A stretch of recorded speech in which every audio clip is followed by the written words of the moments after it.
आफ्रिकेच्या जंगलात टायगर वाघोबा अतिशय जुलमी, अत्याचारी आणि दुष्ट वाघोबा राहत होते. ते जंगलातल्या प्राण्यावर खूप अन्याय करायचे, खूप दुष्टपणाने त्यांना वागवायचे. आपल्या जंगलातल्या प्राण्यांची आपणच शिकार करून खायचे. त्यांची खूप हुकुमशाही चालली होती आणि जंगलातले सगळे प्राणी त्यांच्या दहशतीखाली वावरत होते. काही प्राणी तर जंगल सोडून गेले होते. जे होते ते लपून छपून राहत होते, वावरत होते.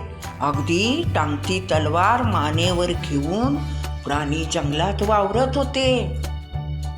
एकदा काय झालं, वाघोबाने त्यांची मंत्रीणताई खोटी लांडगीनताईला सांगितलं, हे बघ लांडगीनताई, मला आज हरणाचं मांस खाऊ वाटतंय, त्यामुळे मला हरणाची शिकार आणून दे. मग लांडगीनताईने सगळ्या जंगलभर शोधलं, पण तिला हरिण सापडलं नाही. निराश होऊन तिने येऊन सांगितलं, महाराज, हरिण सापडत नाही. असे म्हटल्यावर टायगर वाघोबाने त्या लांडगीनबाईची शिकार करून तिलाच खाऊन टाकलं.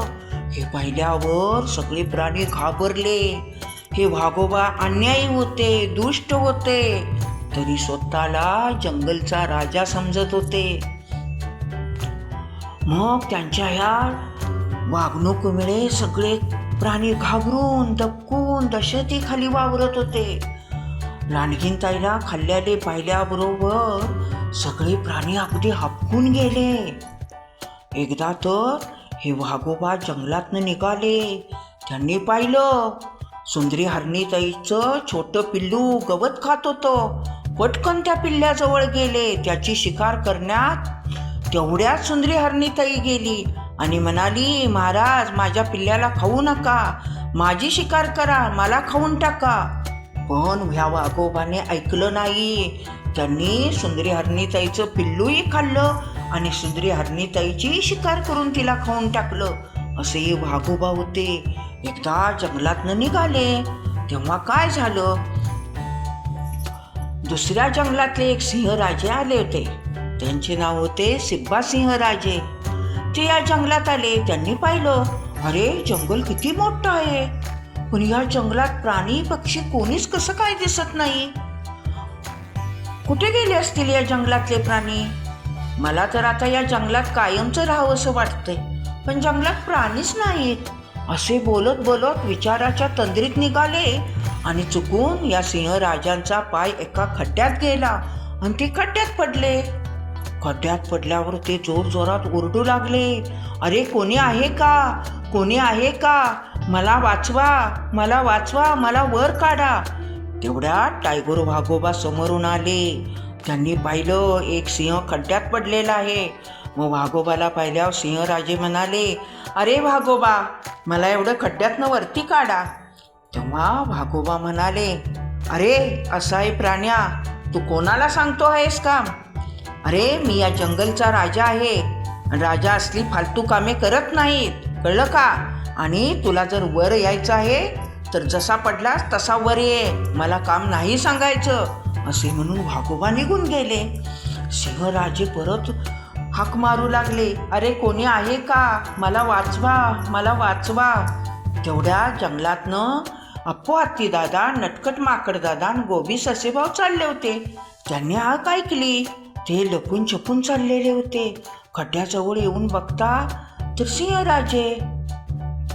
मग सिंहराजाने सांगितले, अरे मित्रांनो, मला एवढं खड्ड्यातनं वर काढा. ठीक आहे. मग नटखट माकड दादानी वेलीचा दोर केला आणि त्याचे टोक खड्ड्यात सोडले आणि दुसरे टोक अप्पू हत्ती दादाने तोंडात धरले. खालचे टोक खड्ड्यातले सिंहराजाने पंजात पकडले आणि सिंहराजा अप्पू हत्ती दादाने ओढल्यामुळे वर आले. त्यामुळे सिंहराजाने या तिघा मित्रांचे खूप खूप आभार मानले. तेव्हा ते सगळे प्राणी म्हणाले, सिंहराजे, आमचे आभार नका मानू, आम्ही खूप दहशतीखाली वावरत आहे. अरे होय, पण या जंगलात प्राणी पक्षी कोणच कसे दिसत नाही, सिंहराजे म्हणाले. मग अप्पू हत्ती दादांनी सगळी कहाणी सांगितली आमचे राजे टायगर वाघोबा आहेत, ते खूप आमच्यावर अन्याय करतात. आम्ही जगतो आहोत ते तोंड दाबून बुक्क्याचा मार, असं आमचं जीवन चालू आहे. मग असे म्हटल्यावर सिंहराजांना वाईट वाटलं. मग ते काय म्हणाले, ठीक आहे, मी आता या जंगलातच राहणार आहे, असे म्हणून सिंहराजे निघून गेले आणि हे तिघे मित्रही निघून गेले. पण एके दिवशी काय झालं, नटखट माकड दादा, गोबी ससेभाऊ आणि अप्पू हत्ती दादा एका झाडाखाली बसले होते. गप्पा मारत बोलत ते पण गर्द झाडीच्या आडोशाला बसले होते. ते खूप घाबरायचे.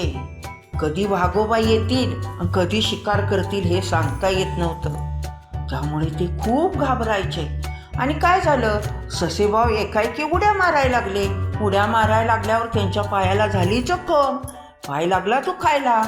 तेवढ्यात तिथं टायगर वाघोबा आले आणि ते काय म्हणाले, अरे असा हे प्राण्यानो, मी आलेला दिसत नाही का तुम्हाला? मला नमस्कार नाही का करता येत तुम्हाला?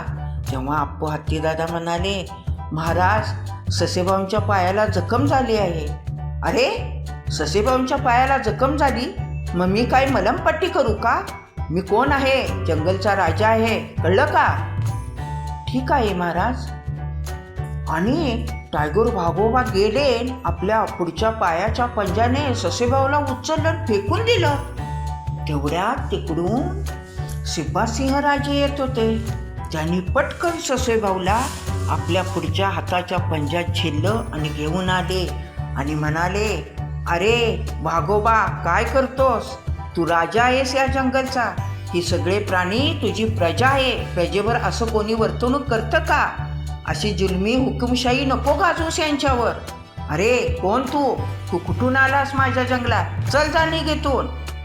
मग सिंहराजे म्हणाले, अरे मी जाणार आहे वाघोबा, पण तुला धडा शिकवूनच जाणार आहे. चल ये युद्ध करूया. असे म्हणून टायगर वाघोबा आणि सिंहराजे यांच्यात युद्ध सुरू झाले.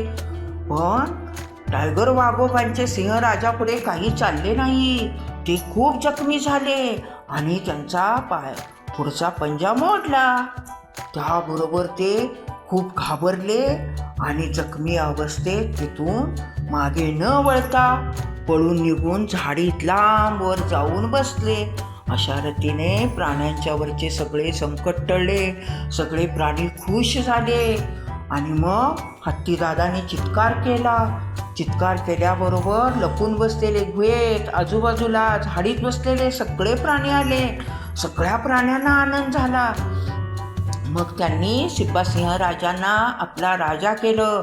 सिंहराजे म्हणाले, अरे मित्रांनो, मी तुमचा प्रमुख होतो, मी राजा नाही होणार. अरे तुम्ही आणि मी सारखेच आहोत आपण. तुम्ही माझे मित्र, मी तुमचा मित्र.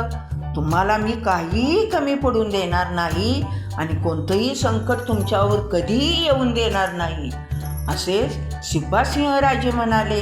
त्याबरोबर सगळ्या प्राण्यांना आनंद झाला. त्याने आनंदाने टाळ्या वाजवून सिंहराजांचे स्वागत केले आणि त्यांना आपल्या प्रमुख म्हणजेच राजा म्हणून नेमले. आणि परत जंगलात आनंद सुरू झाला. गशत्याखाली वागणे बंद झाले. म्हणून म्हणतात, कितीही दुष्ट बुद्धी हुकुमशाही केली तरी वाईट कर्माचे फळ हे वाईट मिळते आणि चांगल्या कर्माचे फळ हे चांगलेच मिळते.